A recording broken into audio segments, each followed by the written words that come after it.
Rádio Timbira. A partir de agora, a Timbira apresenta História em Debate. Fique ligado no História em Debate. A partir de agora, na Rádio Timbira.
Dez horas e 6 minutos. Marcos Saldanha.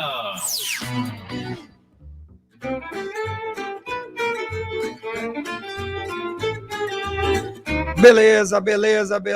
Amanhã de sábado, 4 de dezembro de 2021, chegando final do ano, 2021 sendo vencido. E hoje a gente tem um papo muito legal, muito bacana, uma excelente oportunidade de olhar para o presente, de olhar para o futuro, conhecendo um pouco mais da história do poeta, ex-deputado cassado, diga-se de passagem, revolucionário Carlos Marighella. Hoje a gente conversa com Mário Magalhães, escritor, biógrafo do Marighella, e a gente vai ter essa oportunidade de bater um papo. Afinal de contas, o filme Marighella, já feito já há uns 2 anos, finalmente lançado no Brasil, né, do Wagner Moura, e a gente teve a oportunidade aqui no Brasil, tardiamente, conhecer um pouquinho mais da história. A gente está com o Mário Magalhães aqui, viabilizando aqui o nosso papo via StreamYard, e a gente está só viabilizando aqui para a gente começar a conversa, o Francisco, ele disse que entrou e não teve retorno. A gente vai fazer aqui um novo link para mandar para ele. E pode ter tido algum problema aqui no link. Eu pedi para o Francisco fazer aqui um novo link aqui para a gente mandar para o Mário Magalhães. Eu não sei se ele já está escutando a gente. A gente já está ao vivo e a gente pede paciência aos nossos ouvintes aqui para a gente fazer aqui um papo aqui legal. Pronto, vou mandar aqui novamente aqui o link para a gente poder fazer o papo. Ao vivo sempre tem essas coisas, sempre tem essa dificuldade. Mas é assim mesmo. Bom, gostaria de saudar também aos alunos do IEMA São José de Ribamar, que estão hoje numa atividade letiva, participando desse papo, participando dessa entrevista, inclusive como uma atividade letiva deles, né, do sábado letivo, e aí tendo essa oportunidade de também bater um papo, conhecer um pouquinho mais a história do Marighella, do Mário Magalhães, e aí já a gente coloca aqui no ar, e a gente vai solucionando esse problema técnico para a gente poder bater esse papo com o biógrafo, escritor, jornalista. Vamos ver se a gente consegue solucionar aqui para a gente poder fazer o papo. Olha, para você que está sintonizado agora, o escritor e jornalista Mário Magalhães é o convidado do História em Debate de hoje. Em pauta, a biografia Marighella, o guerrilheiro que incendiou o mundo, editada pela Companhia das Letras. O livro está na 11ª reimpressão. Recentemente ganhou as telonas do Brasil pelas lentes do ator e diretor Wagner Moura. O primeiro filme dirigido pelo Wagner Moura, já é uma excelente escolha do cinema nacional, tá? A Mário Magalhães nasceu no Rio de Janeiro e se formou em jornalismo na Escola de Comunicação da UFRJ, trabalhou nos jornais Tribuna da Imprensa, O Globo, Estado de São Paulo e Folha de São Paulo, diário do qual foi repórter especial, colunista e ombudsman. Manteve um blog no portal UOL e uma coluna no site da Intercept Brasil. Recebeu 25 prêmios jornalísticos e literários no Brasil e no exterior, incluindo menções honrosas, várias menções honrosas, incluindo de Direitos Humanos e Anistia, o Grande Prêmio Écio de Jornalismo, Prêmio Folha de Reportagem, Prêmio Direitos Humanos de Jornalismo, Prêmio Dom Helder Câmara de Imprensa, Prêmio Ana Matra, Medalha Chico Mendes de Direitos Humanos, Prêmio da Associação dos Magistrados Brasileiros e Prêmio da Associação Interamericana de Imprensa. É autor da biografia Marighella, o guerrilheiro que incendiou o mundo, editado pela Companhia das Letras. Esse livro, ele ganhou prêmios, Prêmio Jabuti, Prêmio da Associação Paulista de Críticos de Arte, Prêmio Casa de las Américas, Prêmio Brasília de Literatura, Prêmio Botequim Cultural e Prêmio Direitos Humanos de Jornalismo. Magalhães é também autor de Sobre Lutas e Lágrimas, uma biografia de 2018, publicado em 2019 pela editora Record. O livro também foi finalista do Prêmio Jabuti e já chegou à 3ª edição. Agora sim, o escritor, jornalista, biógrafo Mário Magalhães já está ao vivo com a gente. Meu querido, muito bom dia, seja bem-vindo ao História em Debate, tudo bem? Salve, Marcos, é um prazer estar com você aqui no História em Debate, é um prazer estar com a galera que nos acompanha, e deixa eu só dizer, caso tenha havido um atraso, é que tinha recebido um link que não estava valendo, acabei de receber esse link, entrei aqui com o maior prazer para conversar contigo e com a galera que nos faz companhia. Beleza, justificadíssimo. Acontece, né? Essa coisa do virtual, ele tem essas dificuldades que atrasam um pouquinho, mas nada que comprometa o nosso papo e essa excelente oportunidade que a gente tem, Mário. Seja bem-vindo. Então, a partir da Rádio Timbira, 80 anos de história na rádio, essa oportunidade legal que a rádio nos dá de poder debater história, discutir história, fazer uma reflexão histórica. Então, a gente agradece mesmo a tua disponibilidade de bater esse papo. Mário, a gente sempre começa, antes do nosso debate específico do nosso tema, que é a biografia mesmo do Marighella, a gente sempre começa pedindo uma referência ao Maranhão. Eu sei que você teve no Maranhão, salvo engano, para um papo, alguma coisa de direitos humanos, mas eu queria, na verdade, te pedir uma memória afetiva do Maranhão e até mesmo de São Luís, uma lembrança, quantas vezes você teve, mas aquela que é a tua memória afetiva. Quando você pensa em São Luís, pensa em Maranhão, você lembra de quê? Eu lembro da história negra do Brasil, eu lembro da cultura negra do Brasil, eu lembro do Brasil de quem pouco tem lutando contra os poucos que muito têm. É uma vergonha na minha história, eu só fui conhecer São Luís em 2019, quando eu estive aí para lançar o meu livro sobre lutas e lágrimas, uma biografia de 2018, e de fato, que deu pouco que eu pude conhecer de São Luís, é uma cidade fascinante, e isso foi muito marcante, né? A cultura negra na música, né? Tanto que não basta ver os talentos, né, maranhenses na história da música brasileira, da Alcione ao Zé Cabaleiro, e uma cidade, quer dizer, marcada por ritmos não só considerados nacionais, mas também caribenhos, reggae. São Luís, para mim, é isso, né? Essa é a imagem que eu tenho, e mesmo lendo autores como Josué Montello, né, e outros, é isso. São Luís pulsa a cultura brasileira, que é uma cultura, em boa parte, negra, né?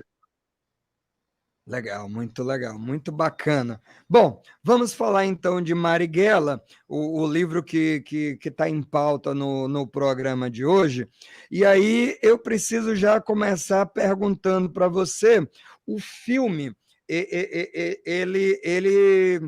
tá aqui em São Luís, ele está saindo das salas de cinema agora. Não sei como é que está no restante do Brasil, essas grandes marcas aí de cinemas, elas acabam operando equivalente, mas eu ainda assisti no cinema, acho que é um filme para cinema, e eu sei que o teu livro serviu de base muito para o filme, né? Não, eu queria saber um pouquinho do teu contato no filme com Wagner Moura, se teve troca, como é que se avalia o filme em relação ao livro, essa história, como é que ficou a tua relação, por ser um conhecedor, quando a gente lança um livro, a gente mergulha naquele tema, né? A gente faz um estudo profundo. Como é que você viu o filme, e a partir do filme a gente entra de fato no livro, que é o tema de hoje? Bom, Marcos, são muitas perguntas, eu vou por partes. Em primeiro lugar, com três dias de exibição, o lindo filme Marighella, dirigido pelo Wagner Moura, se tornou o filme brasileiro de maior bilheteria no ano. Foi o 35º filme brasileiro a estrear, e com 3 dias já tinha batido o recorde. O filme, mais de 300 mil pessoas já viram o filme no cinema, o que para um quadro de pandemia, né, e cinemas ainda muito esvaziados, é um número espetacular. E a partir de hoje à noite, o filme entra na grade do Globoplay. A qualquer momento, exatamente, em qualquer lugar do mundo, o assinante do Globoplay vai poder ver quantas vezes quiser o filme Marighella. A cronologia, a minha relação com o filme tem a ver com a cronologia livro e cinema. Eu trabalhei no livro de 2003 a 2012. No final de 2012, lancei o livro. Na virada de 2012 para 2013, a atriz e gestora cultural, hoje vereadora Maria Marighella, neto de Carlos Marighella, apresentou o livro para um grande amigo dela, da cena teatral de Salvador, que era o Wagner Moura, que é o Wagner Moura que estava passando férias na Bahia. O Wagner é baiano. E ela sabia que o Wagner queria dirigir um filme de longa-metragem. O Wagner leu, se amarrou, e ainda em 2003, virando para 2014, eu cedi os direitos de adaptação do livro para o Wagner Moura e para a produtora O2 Filmes, do cineasta Fernando Meirelles, de Cidade de Deus e outros grandes filmes. O Wagner filmou em dezembro de 2017, janeiro, fevereiro de 2018.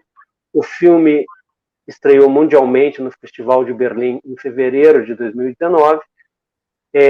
Houve várias tentativas, um empenho do governo brasileiro não permitir que o filme estreasse.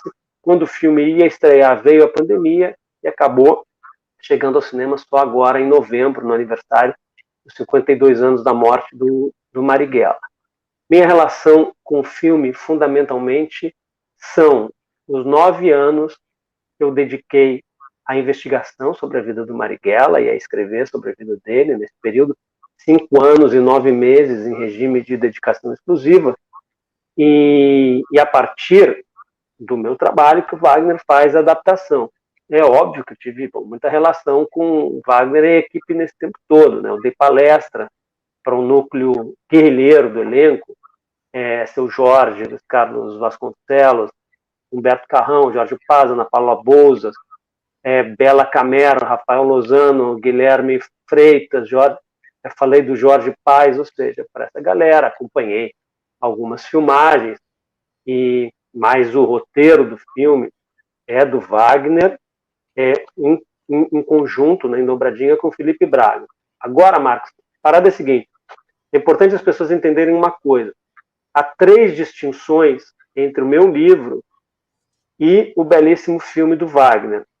Rapidinho, é o seguinte, o meu livro é jornalismo / literatura. O Wagner fez cinema, literatura e cinema são artes diferentes. Segunda distinção, eu conto a história inteira do Marighella, de 1911, quando ele nasce, até a morte dele em 69. Ainda volto para 1835, na Revolta dos Malês, a maior revolta negra urbana da história das Américas. Tudo leva a crer que o Marighella era descendente de malês, por parte de mãe, e também volto à imigração italiana na virada do século XIX para o século XX. Marighella era filho de pai imigrante italiano. O Wagner, ele adapta, ele conta a terceira e última parte do meu livro, que vai de 1964 a 1969. E a principal diferença é que o meu livro é uma obra de não ficção, 100%. Quando eu digo que, baleado no cinema no dia 9 de maio de 64, quando o sangue escorre na boca do Marighella, ele sente um gosto adocicado, no final do livro eu digo qual é a minha fonte, eu não invento, nem um espirro eu invento. É o filme do Wagner, um filme de ficção, baseado em fatos reais, conforme eu os conto, ou seja, tem liberdades próprias da linguagem cinematográfica. Agora, acho que, no fundo, nós dois temos uma percepção comum sobre o Marighella, quer dizer, como personagem histórico. Marighella era um homem de formação muito sólida, um quadro muito bem preparado, um homem de ideias, mas Marighella era, sobretudo, um homem de ação. Por isso, o meu livro tem muita ação, desde que o Marighella era criança. E o filme do Wagner, Tempo da Luta Armada contra a Ditadura, é um filme também marcadamente de ação. Pois é, e bom filme. Na minha avaliação, eu assisti há 2 semanas, e excelente livro. Eu tive a oportunidade de ler o livro todo, e muito bom, muito completo, muito detalhado, muito preciso, sem dúvida nenhuma, porque daí, além do próprio personagem Marighella, você encontra elementos da história do Brasil fundamentais, tem passagens muito bacanas, e inclusive, Mário, tem uma parte muito interessante, aquela que ele fica preso em Fernando de Noronha. Eu não sabia que ele tinha ficado preso em Fernando de Noronha, depois ele vem para o Rio, quer dizer, só aquilo também já daria um filme, hein, Mário? Só aquele período de prisão, ele é cinematográfico todo, ele é extremamente visual, né? Porque ali é aquela passagem de que na cadeia se erradicou o analfabetismo, coisa que o governo brasileiro sequer consegue fazer. E a gente vê ali a convivência do Marighella com vários personagens da história do Brasil. Então, ele conviveu com nomes de várias vertentes vertentes históricas. Ele conviveu com artistas, ele conviveu com poetas. Então, você descreve lá no filme almoços com Jorge Amado, com, né, Graciliano Ramos, e aí ele conhece todo, ele interage com todo mundo. A minha pergunta, a gente está com muitos alunos de escolas públicas aqui do Maranhão, de São Luís, de São José de Ibamar, mais exatamente, acompanhando a gente. Ô Mário, me diz uma coisa, essa convivência, essa efervescência do Brasil, você acha que ela está sendo retomada, ela se perdeu? Ou seja, agora eu estou te perguntando do presente. O que esse passado nos ensina do presente? Porque o Marighella, você fala, ele é um homem de ação, ele é um homem de luta, mas ele é um homem de relações também. Então, muitas vezes, isso chama atenção demais, ô Mário. Muitas vezes ele está escondido em aparelhos e tudo, mas ele tem momentos de vida, de convívio com personagens da história, sobretudo quando ele sai do presídio, mas também quando ele está preso ali, ele convive com figuras intelectuais e trabalhadores, e a própria família dele. Você acha que essa efervescência ela diminuiu, ela acabou, ela mudou pelo momento agora? Se você fosse falar um pouquinho, pensando na juventude que está ouvindo a gente, o que você enxerga hoje de tão divergente ou de espírito ainda similar? Que leitura você me faria de juventude, de efervescência do cenário ali político das pessoas e da juventude da época do Marighella e de hoje? E aí, desculpa uma pergunta longa, mas aqui tem alunos assistindo a gente, ele foi famoso muito tempo por causa de uma prova. E é muito curioso, eu não consigo imaginar hoje uma prova viralizando, quer dizer, se a gente atualizar para os tempos de hoje, a prova do Marighella, ela viralizou na Bahia, por exemplo. Explica essa história para a gente e me faz uma leitura tua sobre juventude, cenário atual e daquela época. Bom, Marcos, vamos de novo, né, por partes. Sim, vamos lá. É o seguinte, em primeiro lugar, Marighella foi um filho da escola pública. Exatamente. No ginásio Carneiro Ribeiro, onde ele estudou, era uma instituição privada. Mas o Marighella vai para o ginásio em 28, ele se transfere em 1928 para o ginásio da Bahia, que equivalia na época o ginásio mais ou menos ao ensino médio hoje. Aquela escola, ela havia sido reformada, recém-reformada, do ensino reformado por um homem que talvez seja o maior educador brasileiro em todos os tempos, chamado Anísio Teixeira. Ou seja, o Marighella se beneficia desse ar. O ginásio da Bahia era uma sucursal do Colégio Pedro II do Rio de Janeiro, era uma instituição federal. Só que a Bahia, gente, é outro papo. Na Bahia, enquanto o Colégio Pedro II ainda amargava aquele ambiente de trevas, de só ter acesso a meninos, né, professores só homens, alunos só homens, no ginásio da Bahia havia professores homens e mulheres, como a professora de inglês, Dona Edith Peltier Cajueiro, que quando tinha 100 anos eu entrevistei, né, foi professora do Marighella. Marighella convivia com meninos e meninas das mais diversas classes sociais. E do ginásio da Bahia, ele foi para a Escola Politécnica da Bahia, hoje curso de Engenharia Civil, ou Faculdade de Engenharia da Universidade Federal da Bahia. Então, isso é uma coisa muito importante. Segundo, mesmo nos períodos mais obscurantistas da história, ou talvez principalmente nele, a chama do conhecimento, a chama das ideias, a chama das artes e a chama do desejo de liberdade não se apaga.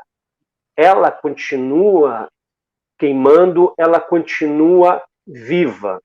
Então, é óbvio que hoje, no Brasil inteiro, essa chama de inconformismo com a injustiça, né, ela se espalha. Como dizia o Marighella, né, o conformismo é a morte. Desde novinho ele foi um inconformado, desde quando ele rasgou a ponta do sapato na escola, não era o ginásio da Bahia, quando ele era criança, adolescente, para deixar os dedos de fora, dizendo o seguinte: Marighella foi criado, gente, nos conformes do catecismo católico. Dona Maria Rita mãe dele era uma católica fervorosa.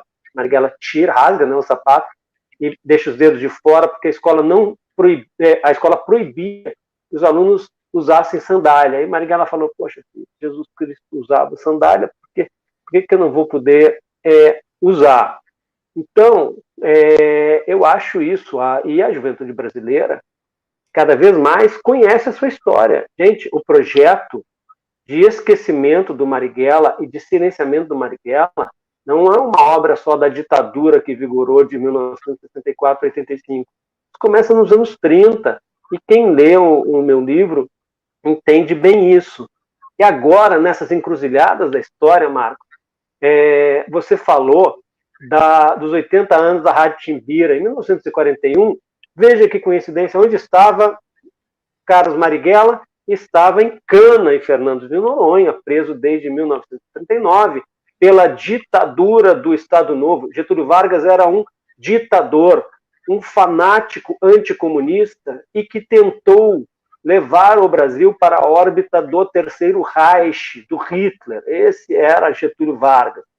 E lá na Ilha Grande, que ele ficou na Ilha Grande de maio de 1940, ao Carnaval de 42, quando ele e os demais presos políticos são transferidos para a Ilha Grande, de onde ele só vai sair em abril de 1945.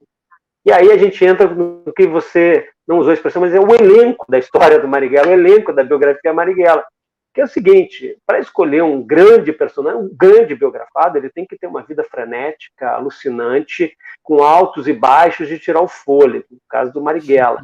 Ele tem que ajudar, o que você mencionou, a contar a história do Brasil e do mundo no tempo em que ele viveu. E foi uma história muito doida, essa do século XX. E, por fim, ele tem que estar cercado de quase protagonistas, de coadjuvantes e figurantes que valeriam, eles próprios, biografias específicas. É o elenco que você está falando. Você citou Jorge Amado, amigo e camarada do Marighella, o escritor Jorge Amado.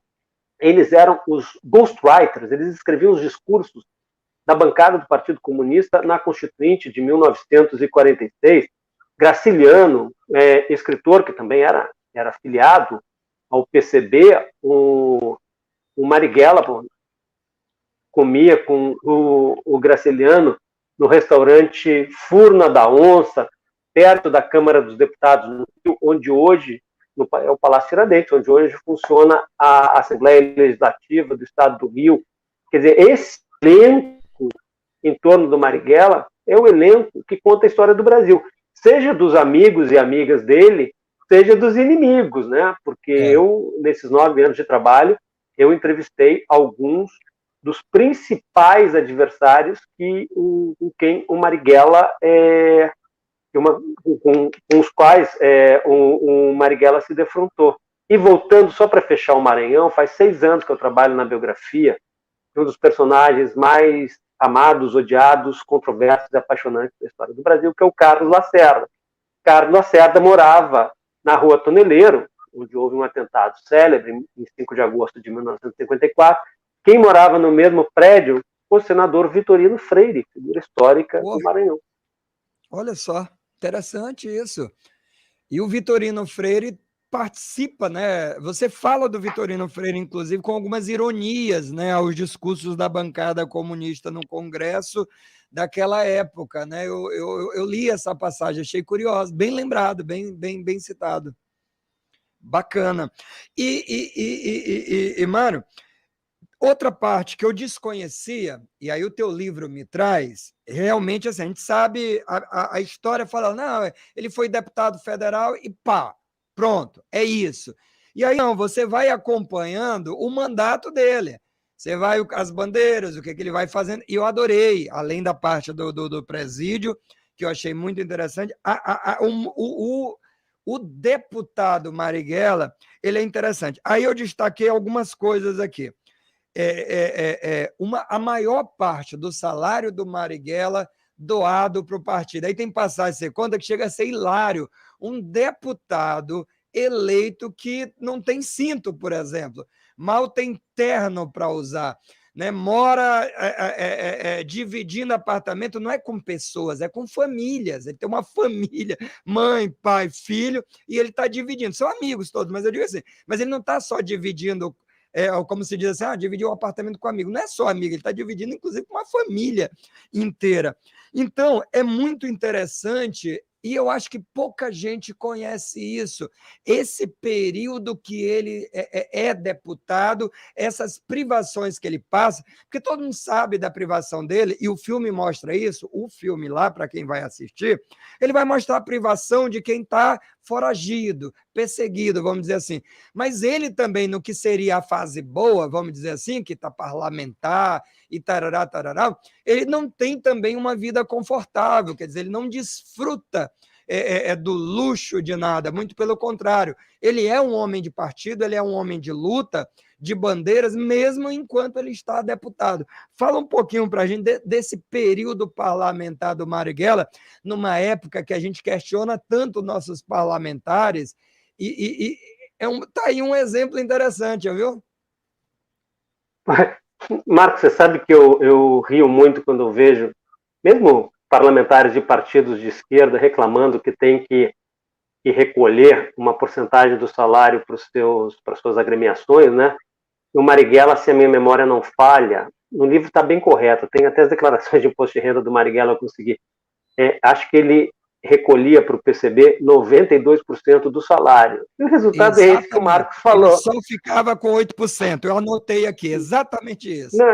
Não, o cara tinha várias vezes por semana, comia sopa, que era o mais barato e tal, e o Marighella só tinha, no livro tem a fonte, tudo, só tinha 2 ou 3 ternos dados de presente, e o dia em que arrebentou o cinto dele, ele não tinha dinheiro.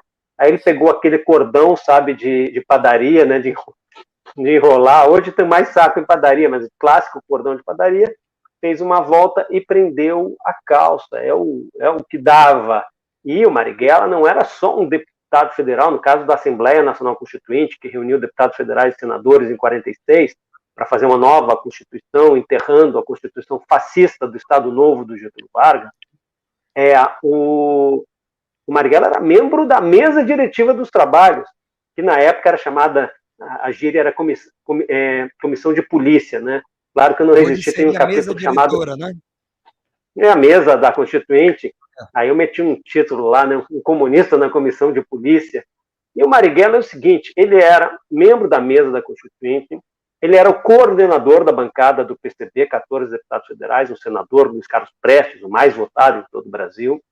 O Marighella era o coordenador da assessoria, não existia uma estrutura de assessoria econômica para temas como hoje existe, não, mas o PCB montava a parte, né, para fornecer conteúdo para a intervenção dos seus parlamentares, para a apresentação, né, de propostas.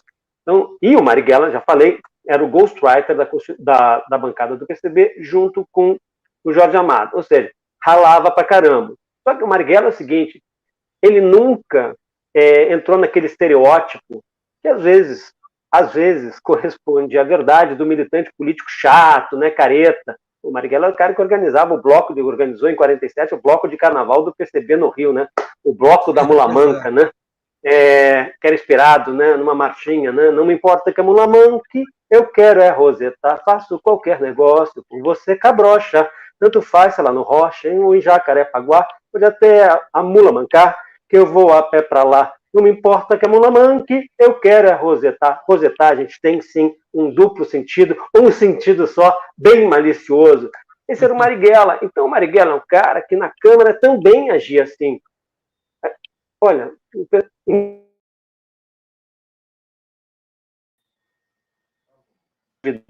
de alguns... Oi, voltou? Voltou. Deu uma travada nos últimos 30 segundos seu. Não. Pois é, o que eu estava dizendo é que na década de 1990, a imprensa e o parlamento descobrem alguns parlamentares muito criativos. Gente, o Marighella fazia isso em meados da década de 40. Em vez de apenas denunciar que o pão está ruim, o trabalhador está comprando na padaria um pão horrível, que não respeita o equilíbrio de matéria-prima, de produtos na sua elaboração, eles chegavam com pão amassava o pão e esfarelava isso na tribuna. Marighella chamou alguém ou alguma coisa de reacionário, o presidente da Constituinte mandou extirpar a palavra na publicação no Diário da Constituinte, o jornal com o discurso, né, no dia seguinte.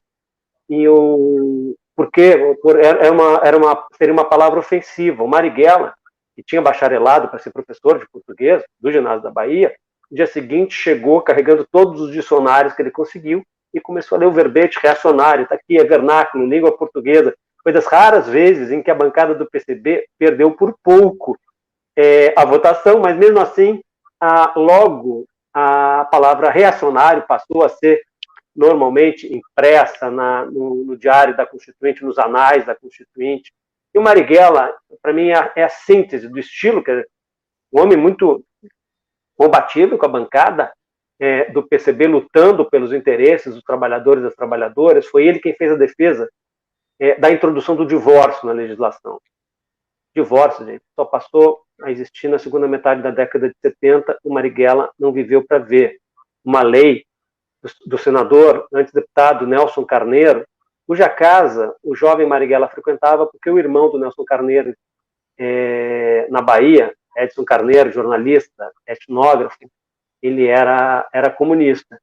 E o Marighella faz a defesa da introdução do divórcio do ponto de vista das mulheres, ou seja, do direito da reconstituição legal da vida conjugal depois da separação. E como ele falava, os homens faziam isso numa boa, mas as mulheres eram estigmatizadas. As pessoas mais velhas se lembram que era a mulher desquitada, né? Era uma mulher estigmatizada, né? Eu sou filho de mãe desquitada. Então, o Marighella chega, sabe que vai perder, a Constituinte era dominada não só pelos ricos, mas pela Igreja Católica. Quem acha que é novidade a grande influência religiosa no parlamento, né? Mudou a tinta, mas isso é uma velha história. Isso quem leu o Marighella sabe bem. Ele sabia que ia perder, só que o que o Marighella fez? Ele introduziu no parlamento a proverbial figura do corno. Porque o parlamento brasileiro era um negócio tão assim de fraca e cartola. Tinha um deputado, um padre de Pernambuco, Monsenhor Arruda Câmara, embaixo da batina tinha uma arma em cada perna. Consta que no Agreste, no sertão pernambucano, tinha dezenas de filhos. Ele começava todo o discurso assim: em noite chuvosa e lúgubre. A galera brincava, né? Pô, não tem seca em Pernambuco, a noite é sempre chuvosa. Aí o Marighella chegou e falou o seguinte: olha, são as mulheres que estão sendo punidas por essa decisão de vocês. Mas da maneira delas, elas já resolveram a situação, enfeitando essas lindas testas de vocês.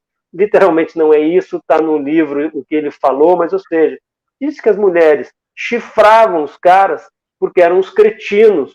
E o Brasil, para quem acha que a luta não serve para nada, não é só a mortalidade infantil, que na década de 40 era muito maior do que hoje.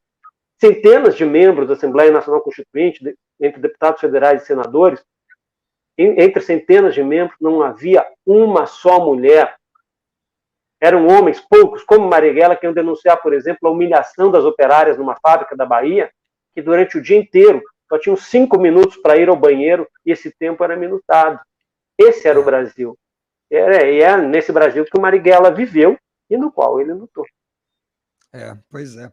Olha, você que está acompanhando pela frequência da 1290 AM, a gente está conversando com o escritor, jornalista Mário Magalhães sobre a biografia que ele escreveu do Marighella. E, bom, você ouviu falar muito da história do Marighella recentemente por causa do filme, né, do Marighella do Wagner Moura, mas esse trabalho é um trabalho bem completo de anos de estudo e pesquisa, né, e um livro muito bacana que está à venda nas livrarias e também nas livrarias digitais. Eu, pelo menos, acostumo ler a versão digital do Kindle, né, e é uma leitura obrigatória do Brasil. Se não obrigatório, porque ninguém vai obrigar ninguém, imprescindível, melhor, uma leitura imprescindível do Brasil para a gente entender esse danado que foi o século XX. Eu vou pedir para o Francisco Nunes colocar aí pelo YouTube as participações, as perguntas, os comentários, para poder a gente ter a interação dos nossos ouvintes. Aqui pelo WhatsApp, um abraço para o Raimundo Pinto,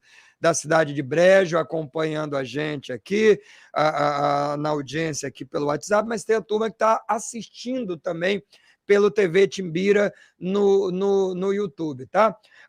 Tô ligado aqui no Peixoto de Azevedo, Mato Grosso, Manuel Messias. Valeu, Manuel Messias, obrigado. Valeu aí. O pessoal acompanhando a gente em várias partes do Brasil, comentando pelo WhatsApp e também fazendo comentários aqui pelo YouTube. A gente vai já colocar aqui as suas participações. Aqui o Nunes vai colocar aqui no ar as interações dos nossos ouvintes aqui, que são muitas, aqui pelo YouTube, que ele está já providenciando.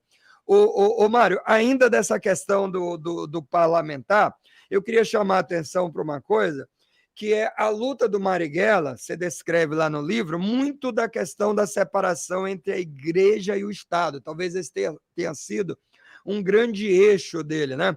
E aí, na Constituição, teria a expressão reunidos sob a proteção de Deus, ali no preâmbulo da carta, né? E o Marighella defendia, na verdade, o livre exercício dos cultos religiosos. A gente viu essa semana a esposa do Bolsonaro, que já não é o primeiro casamento, e isso não é uma crítica conservadora, pelo contrário, o que é estranho são esses parlamentares conservadores que, em tese, se dizem homens de família, de Deus e patriotas, e, no entanto, naquela época foram contrários ao divórcio, mas usaram e abusaram de separações, de machismo, de violência contra as mulheres. Então, aquele Brasil está muito vivo ainda hoje, né? Nessas contradições todas. Mas eu queria também fazer uma observação, que é o seguinte: o mesmo Marighella, que defendia mais mulheres no parlamento, ele era contra a questão do feminismo. Ele dizia que a luta feminista daquela época colocava mulheres contra homens. O que eu acho interessante é a gente pensar que não existem homens perfeitos, logo não teremos políticos perfeitos, nunca. Mas existem bandeiras que eu acho que elas são de uma luta, não de agora só, mas são lutas de sempre. Por exemplo, democracia, justiça, né? Direito do trabalhador, sempre haverá trabalhadores, né? Igualdade de gêneros, respeito. Eu acho que o Marighella, nesse sentido, ele defendeu um Brasil muito importante, que eu não sei se a maioria dos políticos defende hoje. Como é que você avalia exatamente essa evolução política do Brasil? Eu diria que a gente evoluiu muito tempos atrás, e depois eu me dei conta que democracia é um valor, me dei conta assim mesmo, que democracia é um valor que precisa ser defendido o tempo todo, porque eu lembro que professor de história, viu, Mário? Eu dava aula sobre a ditadura militar e a gente vivia uma democracia, ou pelo menos uma tentativa de amadurecimento da democracia, e parecia que a ditadura era coisa do passado. Aí a gente leva essas rasteiras que nem a gente está levando agora, Mário, para lembrar que a democracia é uma luta de uma vida constante. Aí eu acrescento: democracia, justiça. Parece que a gente não pode recrudescer. E o Marighella, ele lutou desde o colégio até o final da vida, mesmo em momentos em que a coisa teve uma relativa trégua. Então, essas bandeiras estiveram sempre presentes, ainda que com alguma contradição, porque ele era um homem, claro, ele era um ser humano, em alguns momentos elas também apareceram, né? Marcos, é o seguinte, sabe que no meu livro sobre Lutas e Lágrimas, uma biografia de 2018, eu escrevo que a elite brasileira é uma das mais egoístas do mundo. E mais de um leitor, mais de uma leitora me observou: está errado. É a mais egoísta do mundo. O Brasil foi o último país do Ocidente a abolir formalmente a escravidão. E é óbvio que isso tem consequências, né? Até hoje. O Brasil é um dos países, um dos 10 países com maior desigualdade de renda do mundo. Ou seja, desde sempre, os poucos que muito têm não querem dividir com os muitos que pouco ou nada têm. O Brasil é um dos países com maior concentração fundiária do planeta, né? A terra cultivável na mão de poucas pessoas. Então, essa é a história do Brasil do Marighella, essa é a história do Brasil de hoje. Gente, é o seguinte, nada cai do céu num país com uma elite tão egoísta. Por exemplo, Constituinte de 46, Marighella e seus camaradas defenderam a introdução do 13º salário. É isso mesmo, quem está recebendo agora, saiba que não existia. E é óbvio que eles perderam. Graças a muita luta dos trabalhadores, o 13º salário virou lei em 1962, passou a ser aplicado de fato em 1965, por aí. Nada, gente, nada cai do céu. Agora, Marcos, eu tomo a liberdade de voltar no que você falou sobre feminismo. Em primeiro lugar, o maior erro é querer julgar alguém fora do seu tempo e do espaço. É claro Exatamente. Que o nosso olhar sobre o passado depende dos nossos valores hoje, contemporâneos. Mas vamos lá, o que era? Marighella é um homem do tempo dele, um homem nascido em 1911. O que era, contudo, na cabeça dele, o feminismo, estou falando de 1946. Ele considerava que seria uma luta de jogar mulheres trabalhadoras contra homens trabalhadores. Isso, quer dizer, era uma visão daquele tempo, mas vamos ver na prática. Eu já falei que Marighella faz a defesa da introdução do direito ao divórcio. É um Marighella que denuncia a condição das trabalhadoras mulheres, questão específica de gênero, combinada com classe, na Constituinte. É um Marighella que todo dia denunciava a aberração que era a ausência de mulheres no parlamento, e vão ser mulheres comunistas que vão marcar, que vão ser eleitas para as câmaras municipais e para as assembleias legislativas no país inteiro, vão marcar, quer dizer, as mulheres comunistas vão marcar a expansão das mulheres no parlamento. E aí eu chamo a atenção que o Marighella, mesmo sendo um homem do tempo dele, ele tinha características que não eram do tempo dele. E em muitos lugares, gente, não é nem do tempo de hoje. Ele repartia rigorosamente o trabalho doméstico com a companheira dele, Dona Clara Charles. É o cara que lavava a roupa, o cara que lavava a louça. Ele não sabia cozinhar, embora filho de uma cozinheira de Mancheia, que era a Dona Maria Rita. E aí, uma coisa bacana chegando ao filme. Quem viu o filme sabe que tem um momento em que, na saída de uma ação armada, quem está dirigindo é uma mulher. Quem tinha que ir ao volante era o melhor braço, era um momento de enorme tensão de qualquer ação armada. E o melhor braço, na Ação Libertadora Nacional em São Paulo, o grande núcleo da ELN, era uma estudante de medicina chamada Guiomar Silva Lopes. E aquilo que no filme aparece, adaptado Marighella falando, calma, companheira, que ela estava correndo demais, na vida real, foi o Virgílio Gomes da Silva que falou para a doutora Guiomar, calma Maria, era o nome de guerra da doutora Guiomar, depois deles tomarem, não o estúdio da Rádio Nacional, mas as antenas transmissoras da Rádio Nacional, em Diadema, Piraporinha, que era Diadema, São Paulo, e o Virgílio fala, calma, companheira. E aí eu chego no seguinte, antes de ser morto, reparem, a conjugação verbal conta a história.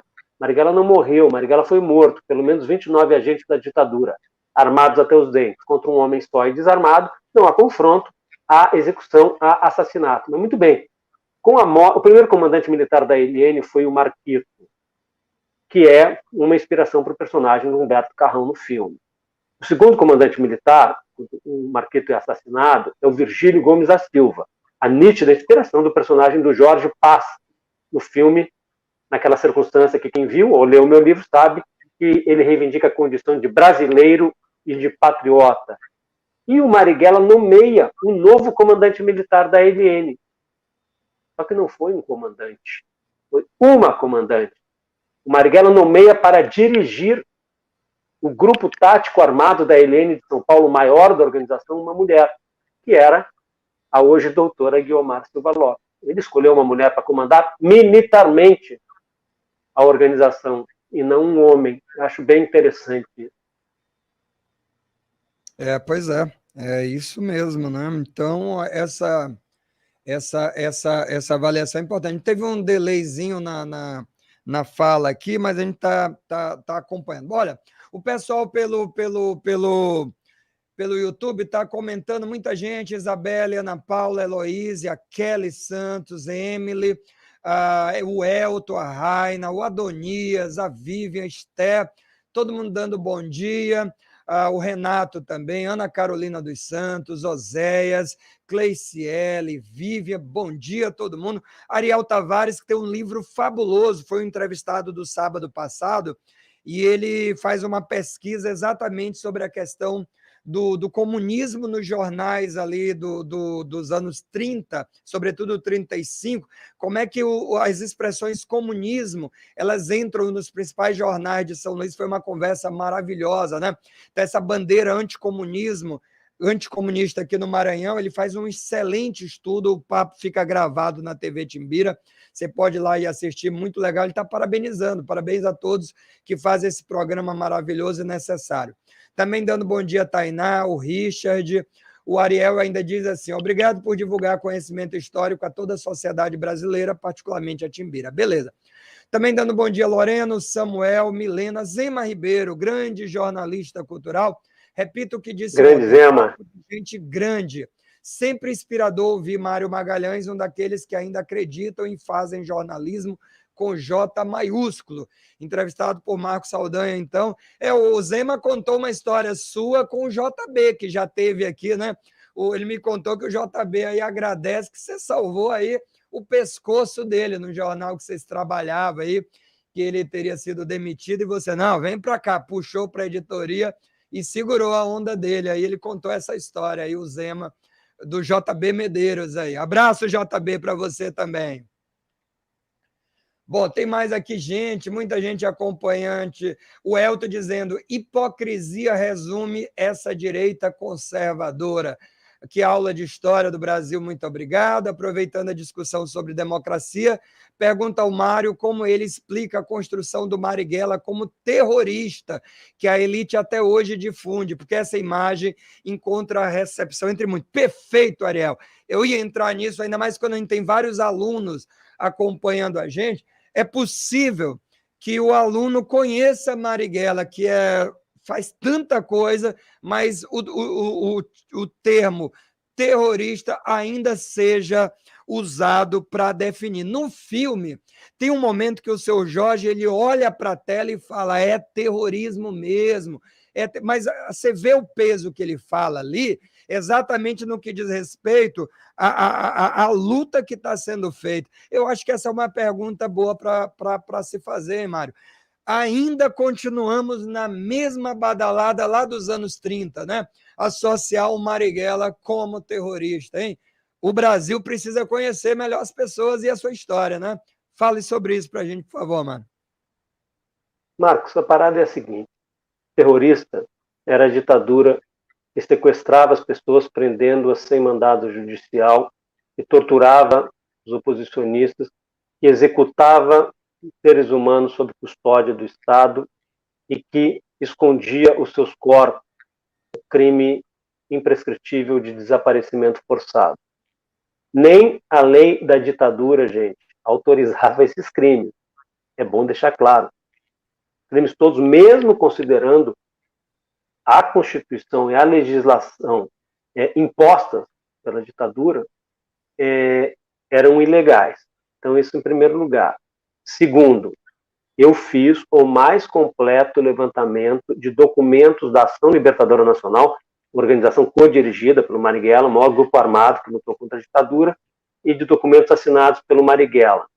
Então, há duas questões que são indispensáveis entender e estão interligadas. Em mais ou menos 8 documentos, no livro está correto e tem a fonte. Eu digo quais são os documentos. O Marighella e a ALN defendem contra a ditadura, o terrorismo e se dizem terroristas. Isso é uma coisa. 2. Terrorismo para eles e para o Marighella jamais significaria entrar com um avião nas Torres Gêmeas para matar, entre outras pessoas, trabalhadores engraxates, trabalhadores garçons e garçonetes, trabalhadores ascensoristas, trabalhadores porteiros. Jamais o Marighella aceitou o tipo de ação armada como do grupo Baader-Meinhof, terrorista da Alemanha, que em vez de explodir uma bomba na casa ou sob o carro do dono do principal grupo de comunicação. Sabe onde eles explodiram uma bomba? Aliás, isso provocou o racha do grupo, da organização. Na redação, onde estavam os assalariados, os trabalhadores. O primeiro protesto contra o grupo Baader-Meinhof foi do sindicato dos jornalistas, ou seja, dos explorados. Então, o terrorismo para o Marighella, soltar bomba em Paris, podendo matar uma criança que está passando. Isto era inaceitável para o Marighella, como eu explico em pormenores no capítulo O Mini Manual Não Era Bíblia. O que era, portanto, terror para a ELN? Terror para a ELN era fazer o que os partisãos, os resistentes da França ocupada pelo nazismo faziam contra os soldados alemães do Terceiro Reich e contra os seus partidários locais, que eram os franceses colaboracionistas do nazismo. Estes, sim, eles eram atacados e eles eram mortos. Isso, para o Marighella, significava o quê? Que era legítimo atacar os representantes da ditadura, mas jamais a população civil, como a gente viu, por exemplo, em Nova York, com as Torres Gêmeas. Agora, deixa eu dizer uma coisa, gente.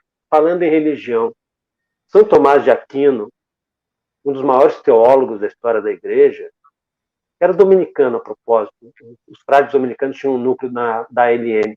Santo Tomás de Aquino falava da legitimidade da rebeldia contra a tirania. Ele legitimava levantes armados. Ou seja, não é um pecado, tanto que religiosos participavam da ELN. Mas a questão é clara. Terror não era atacar inocentes, não era torturar qualquer pessoa, gente. Qualquer pessoa. Quem foi torturado sempre foi o Marighella durante 3 semanas consecutivas em 1936. E quem achar que não se pode, que é ilegítimo historicamente, se rebelar contra a opressão, vai ter que... É o seguinte, tem certos momentos na história que quem diz que está em cima do muro, não está em cima do muro, está de um lado. Ninguém, na relação torturador-torturado, não tem em cima do muro. Quem diz que está em cima do muro, está com o torturador. Então, quem acha que é ilegítimo pegarem armas para lutar contra a tirania, é contra aqueles franceses e um brasileiro, Apolônio de Carvalho, que de armas na mão atacavam as tropas alemãs espalhadas por Paris, ocupando parte da França. Só para fechar, a ELN teve como um militante de logística um francês, Jacques Breton, morava em São Paulo, que na terra dele que não era ocupada diretamente pelos nazistas, mas onde a polícia política era controlada pela SS,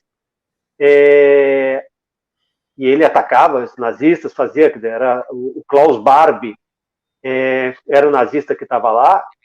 Esse senhor, Jacques Breton, ele completa a trajetória dele de recurso às armas contra a tirania.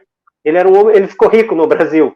Ele tinha uma indústria de iluminação e da empresa Quanta, essa que a gente vê em quase todo filme brasileiro, que é produtora de cinema e tal.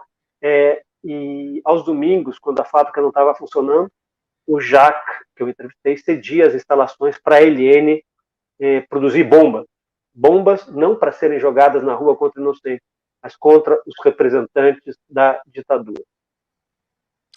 Resistência, né? Resistência. Bom, chegando já à reta final, abraços aqui para alô aqui para a turma que está acompanhando a gente também, o professor Jean Carlos, da Unidade Plena de São José de Ribamar, do IEMA, professor de Geografia de lá. Tem também mais gente ouvindo a gente, acompanhando a gente.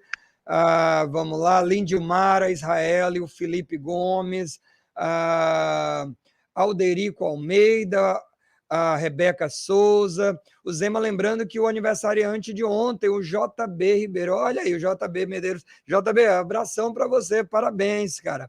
Alderico Almeida, muito boa e oportuna discussão essa temática, o Leandro e o Paulo Vinícius, todo mundo acompanhando a gente. Mário, a gente já chegou aqui ao final do programa, esse papo, eu te agradeço duplamente por 2 coisas. Primeiro, a oportunidade que você dá para a gente de ler essa história. É trabalho duro, amigo, eu sei disso. 5 anos ali, exclusiva a uma obra, 9 anos de investigação e uma vida, né? Porque hoje, por exemplo, o livro você já lançou já há um tempão, em 2013, e ainda hoje você está falando, quer dizer, quase 10 anos depois, ou quase 20 anos do início do trabalho de fato. Imagino que a ideia surge antes. Então, quando você dedica a tua vida a algo, talvez em algum momento você pode ter dúvida se valeu a pena, e eu posso te dizer que valeu muito a pena. Porque a gente se emociona quando lê, a gente perde noite de sonos. Eu conversei com várias pessoas, não só na redação da rádio, mas a pessoas que leram o livro, amigos. E eu falei assim, você teve algumas noites de insônia? Eu disse, pois eu vou falar para o Mário que ele deve para a gente algumas noites de sono, porque é uma história pesada, não porque é com tintas pesadas, é porque a história é isso, ela tem momentos pesados. Então, quando você traz isso para a gente, esse incômodo, ele é necessário. A gente não pode estar todo mundo dormindo bem, anestesiado, como se tudo estivesse bem. Então, a gente precisa ser incomodado, a gente precisa dessa sacudida. Então, o livro é um feedback que eu gosto de sempre dar quando a gente lê o livro para o escritor. O livro faz isso. Ele incomoda, ele sacode, porque o livro, se você leu e não sentiu nenhum incômodo, não serviu para nada. Então, o livro consegue fazer isso. Então, eu te agradeço por isso, pela oportunidade de ter deixado esse legado, essa obra para a gente, que está aí para quem quiser ler. Vale a pena, adquire o livro, lê. E agora tem um filme também que você pode assistir e pode ser uma porta de entrada para você aprofundar no livro. E agradeço também, Mário, a tua disponibilidade. Hoje você teve a oportunidade de conversar não só com a nossa audiência, que sintoniza aos finais de semana e durante a semana a Rádio Timbira, a AM, é uma rádio AM ainda. Em breve talvez não exista mais rádio AM, mas você sabe que a rádio AM ela toca no interior, ela chega no campo, ela chega no trabalhador rural também, ela chega no motorista que ouve no carro, ela chega na dona de casa, ela chega em todo mundo. Então, que legal, eu te agradeço muito a gente levar esse assunto para o ouvinte de rádio AM.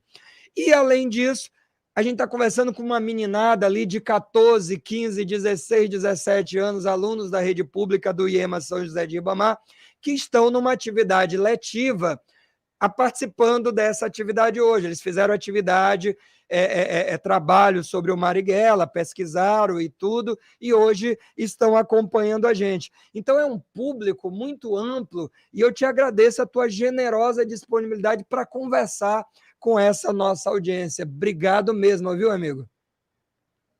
Eu que agradeço, Marcos, a oportunidade de estar aqui conversando com você. Queria mandar um abração para o meu amigo Zema.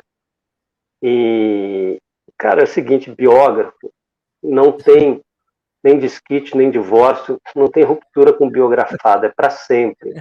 Embora hoje eu esteja dormindo todas as noites com Carlos Lacerda, no futuro, no novo biografado, o Marighella está sempre junto com a gente, ou seja, não tem separação.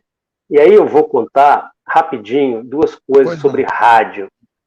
No Marighella, gente, em 69, o Brasil vivia uma censura desgraçada. O Marighella, a Ação Libertadora Nacional, os oposicionistas não podiam se manifestar na televisão, no rádio, no jornal. Então, o que a ALN fez foi tomar os transmissores da Rádio Nacional AM de São Paulo. Não era a Rádio Nacional Pública Estatal, era a rádio do Grupo Globo, hoje CBN São Paulo. Então, é uma ficção ali, aquele clipe maravilhoso do Mano Brown com os Racionais, né, Mil Faces de um Homem Leal. Eles tomam, numa área quase rural, os transmissores e deixam rolando lá uma fita que, na verdade, era um texto escrito pelo Marighella, mas lido por um militante da ALN. Quer dizer, o lance da rádio, esse capítulo no livro se chama Quem Não Se Comunica Se Trumbica, que era um mote do Chacrinha, radialista e apresentador de TV, de quem o Marighella era fã. E sobre o ensino, a escola, a descoberta do conhecimento. Em primeiro lugar, ninguém é obrigado a amar o Marighella, ninguém é obrigado a odiar. O que é inaceitável é quererem interditar a história e proibir que cidadãs e cidadãos conheçam a história do Brasil e possam formar suas próprias conclusões. Uma história, talvez a história mais bonita depois do lançamento do livro tenha sido a seguinte: uma professora de uma escola de Salvador, chamada Escola Estadual Emílio Garrastazu Médici, ela pediu para os alunos fazerem um trabalho histórico sobre o Marighella. Ela tinha lido o meu livro recém-lançado. E, bom, Emílio Garrastazu Médici era o nome do ditador recém-empossado quando o Marighella foi assassinado. No governo do Médici, eles torturavam, as pessoas matavam, sob custódia do Estado, a pessoa desarmada, em vez de ser presa conforme a lei, desapareciam com o corpo. Ou seja, um regime bem fascistoide e nazistoide.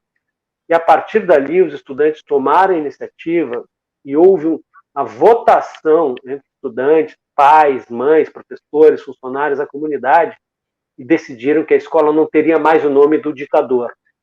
A escola teria o nome daquele que a ditadura tinha declarado como inimigo público número 1. Lutava contra a ditadura, pela democracia e pela justiça social. Hoje, essa escola se chama Carlos Marighella e fica em Salvador. E assim a gente vai fazendo a história. O conhecimento liberta, né? E, reiterando, ninguém tem que pensar assim ou assado.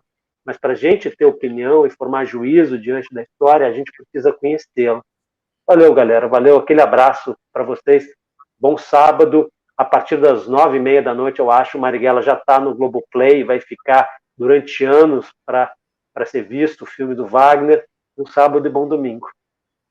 É isso. Obrigado mesmo, mais uma vez, a todo mundo que acompanhou a gente. Lembrando que essa entrevista também ela fica salva no canal TV Timbira, aqui da Rádio Timbira, e você pode rever, você pode ver a hora que você quiser na íntegra, trecho, fica aqui para sempre, para você ter a oportunidade. Não só essa, como as outras entrevistas, beleza?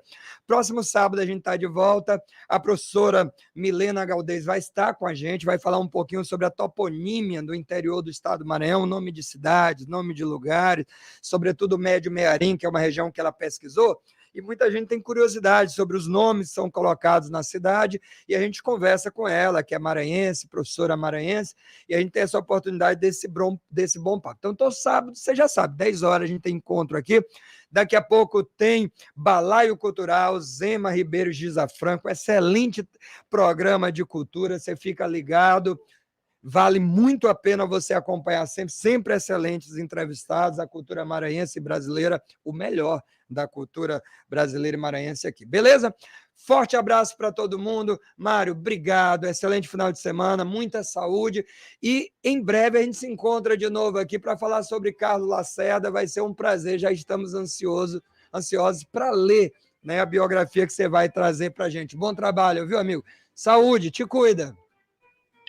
Valeu, tchau, tchau. Valeu, tchau, tchau. Tudo de bom. Valeu, Francisco Nunes. Até o próximo sábado. Abração.